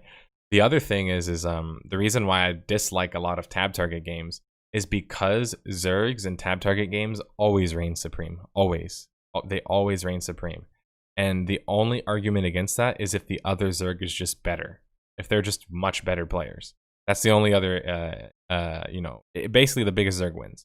Unless the other Zerg is just that much better players. They're not going to just outright beat a Zerg that's bigger than them. Why? Well, because there's no friendly fire, right? There's no way to hurt your own teammates. So why not just send 16 billion people at a problem? So like, let's say I'm PvPing and I hear that Carlo was just killed out in the world by a player, by a group of players, like 3 guys. So I could grab my 2 friends, or let's say I could grab my guild of 30 guys and show up. Now, which one do you think most people would choose if they have the choice? They'd just choose the 30 guys so they can just get the guaranteed kills and get the loot from that guy. Or, you know, those guys, I should say. But the problem with that is that then every problem just simply becomes, I will send more people, I will send more people, I will send more people, which is not strategy. That's not really tactical. That's not like how a general in a war or a battle is going to handle a situation every time. They're not just going to send more people. They're going to do something different, like some different kind of tactics, some maybe maneuver. They're not just going to keep sending more people. That's not the way to solve a problem. So I think that's part of the problem in open world PvP is that with no tab target, with tab target and no projectiles and essentially no way of hurting your own teammates, why not just send as many possible people as you can? The deterrents for that are AoE, of course, and AoE from your own teammates is like the extra insurance for that, because then you can't just blind AoE a spot, which is what happens in open world, as I think you were mentioning, Osai. Like Guild Wars is like that, where you'll just have people just spam an area with AoE, and why not? There's no downside. So you can just spam that area with AoE, and if that player decides to walk up there, they're going to get annihilated. But what if spamming AoE took resources and actually took mana? It actually could be penalized. Like say, for example, you walk up and they put a bunch of storms down, but you back out and then wait for them to subside, and you go back in, and all of a sudden those mages are low in mana. That doesn't happen though. But those strategical like elements don't happen in MMOs because you just get your mana back instantly. But think about in D&D. In D&D, it could happen that way because you have to prepare your spells. There's a lot of other mechanics that go into it. So basically, like, the game has to be more complex. I know, surprising, right? But the game has to be more complex if you want open world combat to be more than just mindless zerg to the next place, attack the door, capture the keep, go to the next place, zerg, zerg, zerg, zerg, zerg. That's most open world PvP experiences. That's why I don't blame people who are like, oh, open world PvP just seems like ganking. It just seems like it's like skillless PvP. I don't blame a lot of those people for having that perspective, because if you just watch it from the outside, that's how it looks. But then there's also players who, you know, like Ginger and I, for example, who are used to PvPing in small groups. So we like PvPing either by ourselves or in a small group, more so than a big group, because we don't like to maybe draw all that attention, or we don't like being in a giant Zerg. It's more fun to pick on Zergs than it is to be a Zerg who just rolls over everybody. But I guess that's my long-winded way of saying essentially, like, there has to be more complexity in tactics and mechanics. And mechanics, I mean, friendly fire is a mechanic, right? Like, if friendly fire is a mechanic, you add that into the game and you add targetable AoEs, give the ability to hit your own teammates, you change the way the game's played. You can't just Zerg rush everything, because you might actually kill your own teammates if you do that. You can't just AoE spam everything, because you might actually hurt your own structure, for example. Like, there's other ways to go about it, and I think you just have to know how open world PvP actually works and how it usually devolves to. And that, in my personal opinion, if I could leave you guys with anything today, it'd be like, I think that's the biggest problem with PvP and MMOs, is that it's designed by people who, frankly speaking, don't really PvP. And so they don't understand what the first problem of a system is going to be. And to bring it back to Legends of Aria, that's why I was so like confused whenever they told me, oh, we're testing this out, because I was thinking to myself, oh, wait a minute, you guys don't think this system has been tried before? It's been tried a couple of times and it failed each of those times. So it's like, you have to have a certain level of knowledge of how PvP works in a MMO, or really just like how social dynamics work. If that sounds kind of strange, I know, but it's true. Like, to design an MMO, especially PvP, which requires other players, you kind of have to know how players like interact with each other in the real world as well. Like, how do people interact? Like, what creates conflict, right? You need to know that. What creates tribalism? What creates faction immersion and loyalty? Those are actual things that could be played upon and have been played upon in MMOs before, that help break up a lot of the monotony of just zerging to the next zone, the next keep, etc., etc.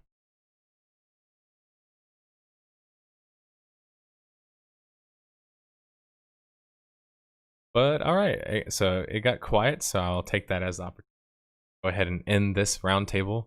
I'd like to thank everybody for stopping by today, Carlo, Ginger, and Osai. Thank you. And obviously, there's a lot more to talk about here. I think we made some pretty interesting points. For example, maybe like adding in the whole immersion factor with the idea of being more strategical or tactical. or also having this mechanically intensive part. Carlo talked about obviously the netcode and how realistic is this, and Osai was bringing up the majority of the questions addressing those certain things. So I'd like to thank everybody for stopping by today and joining me on the podcast and for the roundtable. See you guys later. Yeah, take it easy, man. All right, see ya. Yeah. Alrighty. We got another roundtable out of the way, and hopefully next week we can get a nice juicy question as well. Something that's definitely not combat related, so we don't keep having the same conversation.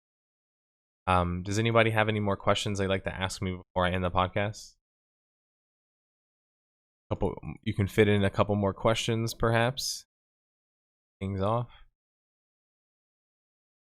Medieval games do appeal to those medieval morality, because sometimes you can make a system and people will completely ignore it.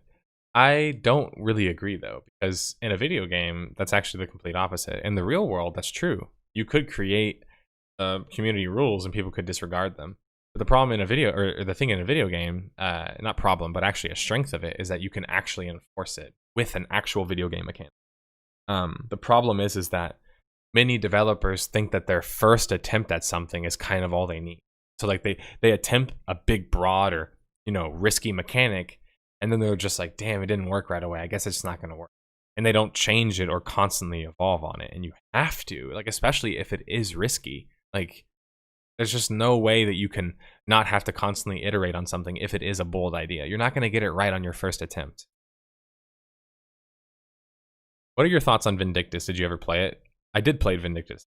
I know it's not much of an MMORPG, actually lacking the massive aspect, but it was pretty enjoyable for me once I got past the slog of leveling. I did play Vindictus, and I've said it before, but I think out of the Asian beat-em-up kind of action-style MMOs, I think it's one of the best. If you take away the fact that it's barely an MMO, I guess. But the combat's pretty damn good.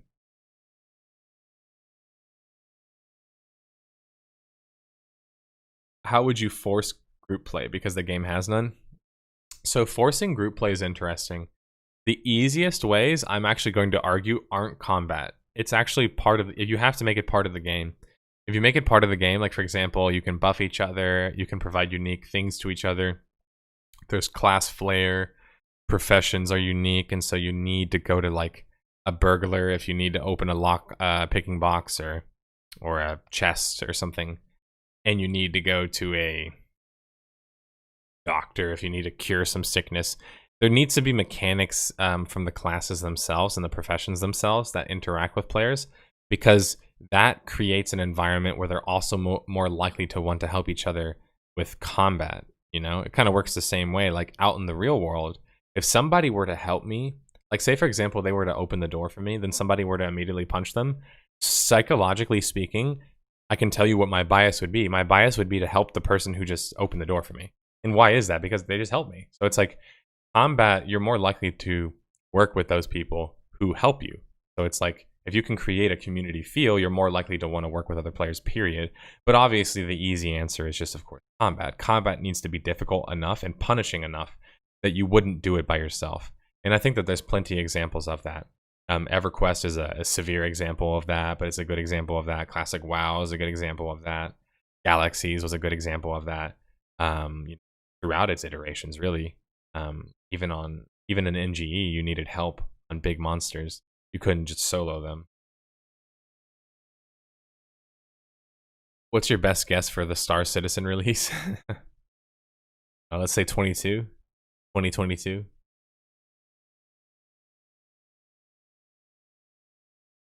Any more questions? Anybody else have anything they want to get to?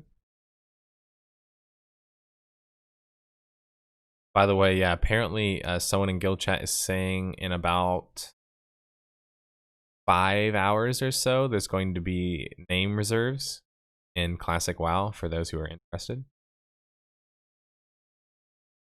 I'm half serious as well. I feel like companies like being an EA, since you can criticize a game that's never technically released. It's true, Alundris. In fact, I think it's been used now to escape getting reviewed. Because there's a couple of games, even games I've covered on my series, who were in early access and didn't officially have reviews. They just had impressions done. And it's like they can almost like skirt that because they're this early access thing. They cannot get reviewed seriously. Well, I'm here to tell you, I will review them seriously. Any game that costs me money, I review seriously. It's like, if I'm going to review a game, if it costs me money, that's all I need to know, is if I'm going to review it seriously or not. The idea of like reviewing something just based on like a snapshot of how it is when they're charging you for it is just kind of like, I'm going to judge it based off of how much they're charging me. You're charging me $30, which is a completed game. I'm going to expect somewhat of a completed game, at least based on its core principles, which most of them lack. The answer to the answer to life, the universe, and everything. Find something that you're passionate about. Find something that you love. Find a way to do it as much as you can, even if it doesn't make you money. Find a way to make you money doing it, and then find a way to balance it with other passions and other aspects in life. There. Wrong, 42. Is that Dwight? Do you think they could ever make it? Oh no, that's what's his name making fun of Dwight. Do you think they could ever make an MMORPG out of Dark Souls? Someone must have had this idea before. Do you think it could be properly implemented?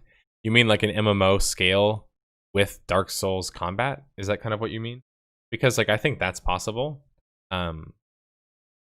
In fact, I would say Terra early on was a lot closer to that than maybe it is now.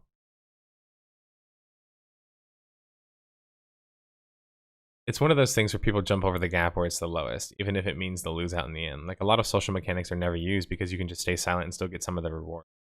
I mean, it depends on what you're talking about.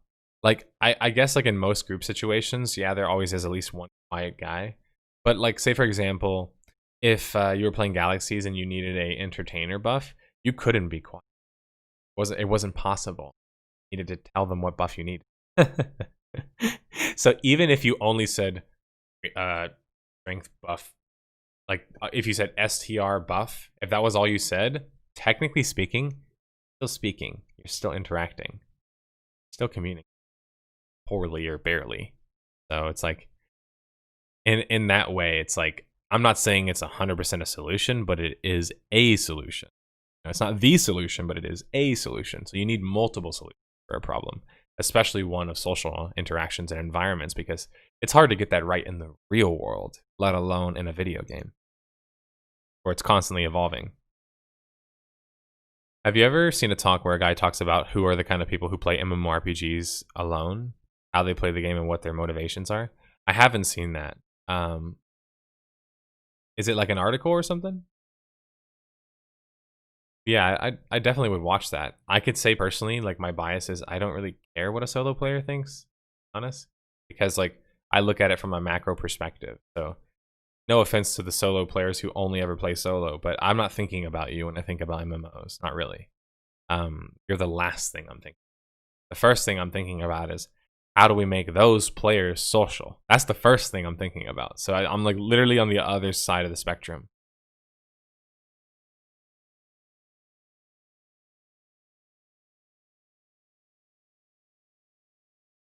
Well, solo MMOs are called RPGs. That's my argument as well, Carlo. Why would you want to play an MMO by yourself, though? You could just play an RPG and treat it like an MMO. That's what I do. Like, I play single-player RPGs, and I roleplay. Meaning, like, I pretend I'm my character. I pretend I'm interacting with these other characters in the world. And for a second, or for however many hours it takes me to beat that game, I'm my character, doing the things in the game. So I've never really understood the need to play an MMO to get that kind of experience because, first off, MMOs are inferior storytelling games. That's a fact. Until it's proven wrong so far, but that's a fact. They're worse combat games. That's a fact. We've gone over that enough. They're worse at being immersive. That's a fact. Because, well, I mean, a single-player game can tailor everything to your experience perfectly. I don't have to worry about John and Joe and Bob's experiences, just your experience. So it could be a perfectly tailored experience for you, all about immersion, getting you evolved into the game. An MMO is always going to struggle with the multiplicity thing, the whole fact that there's multiple people. And so the story has to be less specific if they want to do it on a broad scale, which is not how SWTOR and Secret World and most of the MMOs that do story did them. They did them more on a small scale in instances. MMOs are great storytelling games, just not conventional storytelling. Well, yeah, and when I say story, I mean instance story. I just mean like contained story, which is most of the story that exists in MMOs is that kind of story. I actually would agree with you and argue that I think world story in an MMO is probably the most interesting story you can get because it's real, it's living, it happens. It can happen when you wake up, a city's gone, a monster has taken over. You know what I'm saying? Like, all of that shit is possible. It's been done before. That kind of storytelling lives with you forever. Because it's not just a game you played and you beat. You were there. You lived it. You experienced it. Like, that's crazy storytelling, crazy immersion. But that doesn't happen a whole lot. Why doesn't it? It's because, well, it's much cheaper and easier to make a more contained story. So that's what we get. And that's why my argument is always, why am I playing a contained story MMO when the story is worse than a single player game? So why even make it? Why am I playing this single player MMO? Why didn't you just make it a single player game? That's what I ask myself all the time with SWTOR. I would just be like, this game's a pretty good single player game, but I felt like it would have been a much better single player game if it was an actual single player game. Just as I thought it could have been a great multiplayer game if it wasn't trying to be an MMO, right?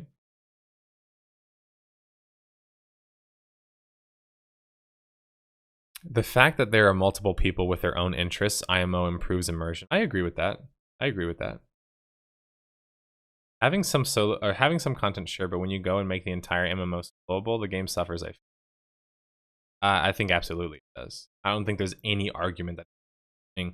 Remember, guys, this shit was founded on D&D. D&D helped found text-based games. Text-based games helped find MUDs and graphic-based text adventures.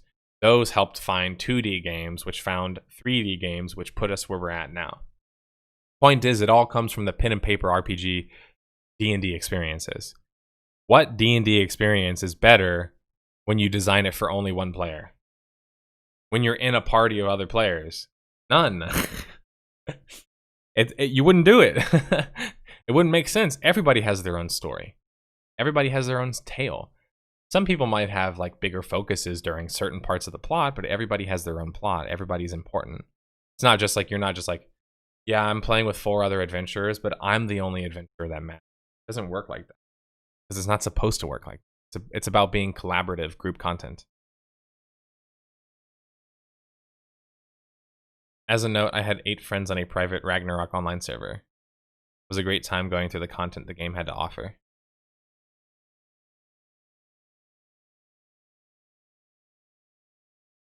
Did you link the video already? I didn't see if you linked it or not. Or maybe someone has to give you permission to link it.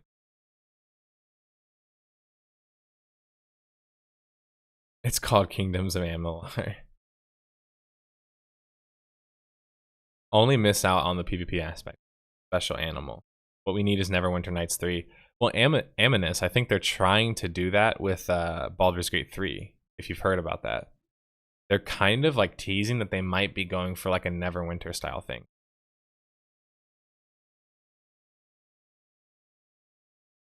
Yeah, but D&D is also tailored to the table specifically.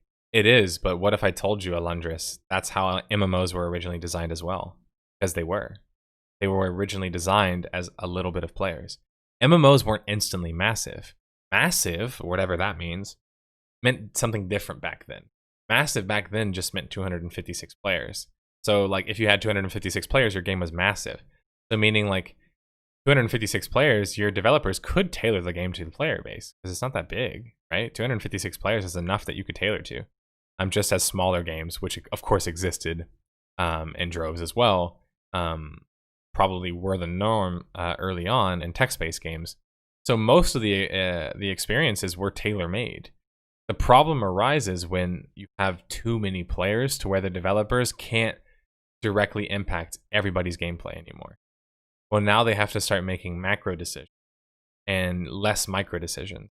And I think that's part of the problem that arises. They get further and further away from that core group experience of what it means to tailor a game for a player.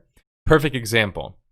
when I'm playing SWTOR and the game is really damn easy, it's just super easy early on, and I'm bored out of my mind, if I was playing the equivalent of a D&D experience, my DM could just make it more challenging, correct? Right?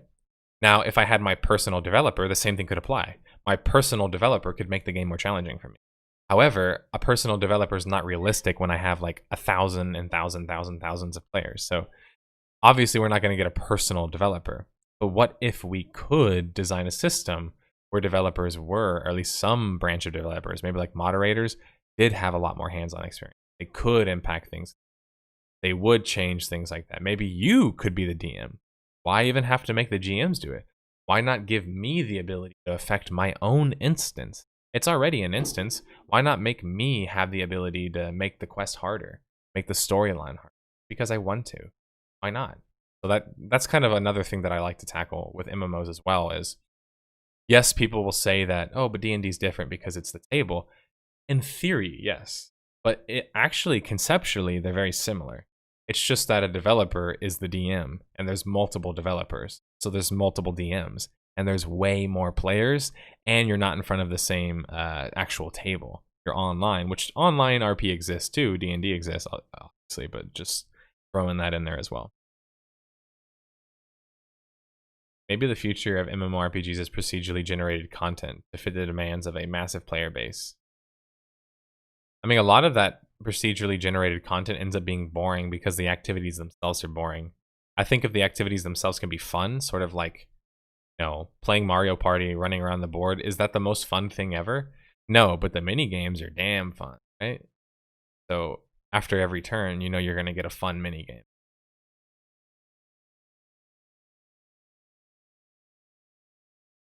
I'll check out this video, but then I'm ready to wrap up here, guys. Oh, this is a long one. I might have to table this one. Watch it on my own.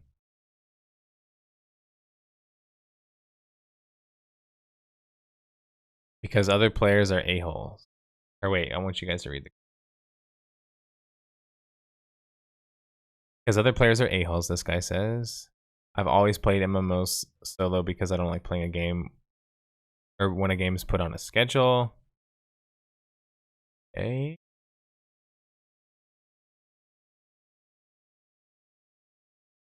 Gotcha. Okay, so personally, I hate playing with other people, but I really like to see them in my game. Feels alive in some ways. That makes sense to me. I know people like.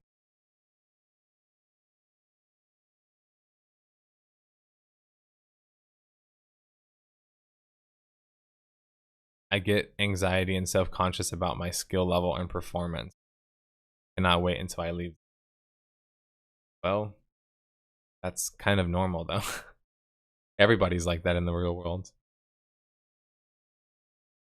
Whenever you're in a group where you feel like you're the worst, you get anxious, you get self-conscious. Just like that in general. When you go play basketball with your friends, every friend or everyone has a friend who sucks at basketball and hates when you go play basketball. I'm sure everyone in chat has a friend like that who's like, and you might even be that friend. But you're just like, oh, come on, dude, it's 5-on-5. Like, we need you. You're like, all right, dude. You can't even dribble. It happens. I don't know if that means anything bad about an MMO. Just that you suck. I guess you got to get over the fact that you suck. It's always fascinating to watch guys like this confuse shyness with introvert. As an introvert gamer, I have to point out that it's not that we're afraid to talk to the pretty girl at the end of the bar. It's that we never went to the bar in the first place.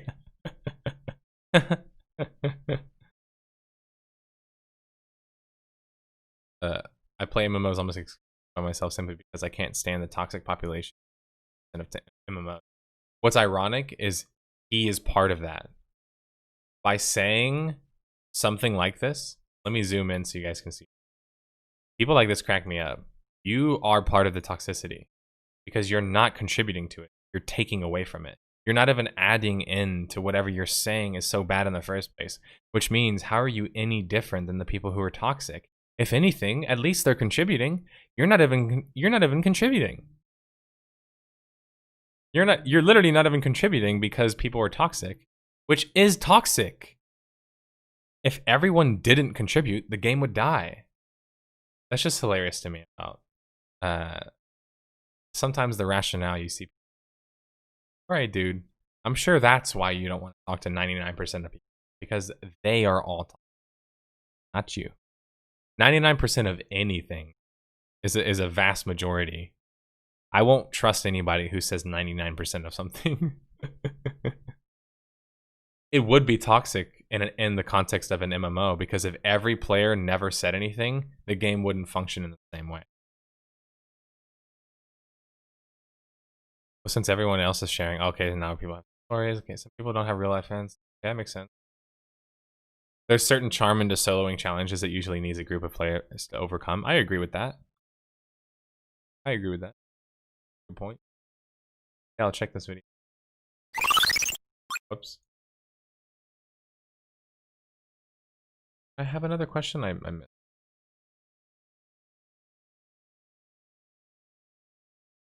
Yeah, I guess there might be a different word.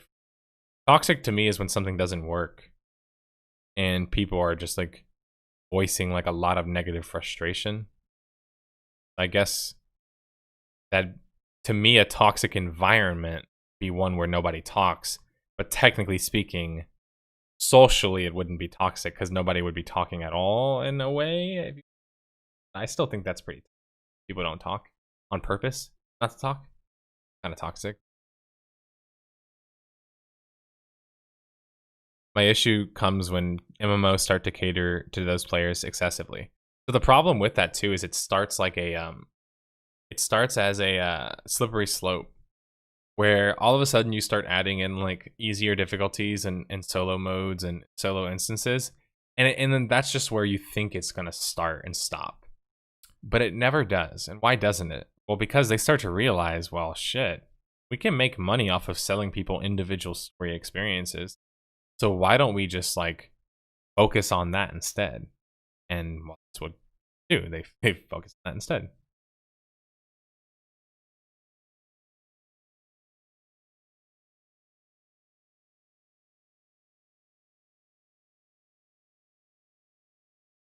That was the idea with EverQuest Next, where your actions and how you acted in the world impact it. EverQuest Next. On that note, I'd like to thank everybody for stopping by and watching me on this week's podcast. Thank you for everyone who has participated in the chat, who stopped by for the MMO Roundtable, who asked me questions, and just for showing up as always. I'm going to go ahead and use this opportunity out of this room, put my ass off anymore. Also, I'm a little bit hungry. So yeah, anyway, thank you everyone for joining me today. We're looking at the auto assault video coming out next week. Congrats to everybody. Celebrate on the RP PvP server with me and well. Grobulus, if you forgot. Horde side, come play with us. I've got nothing else to add, so I will see you guys later. It was nice to join you guys on 12th of August, second Monday of the week, and just 1 Monday away, 2 Mondays away technically, from the launch of WoW Classic. So that's going to be exciting. Can't wait for that, and can't wait for the next podcast. See you guys next week, or see you guys on Friday for another MMO stream. Don't worry, I'm keeping up with my homework. I'm playing Final Fantasy XIV, I promise. All right, see you later, guys.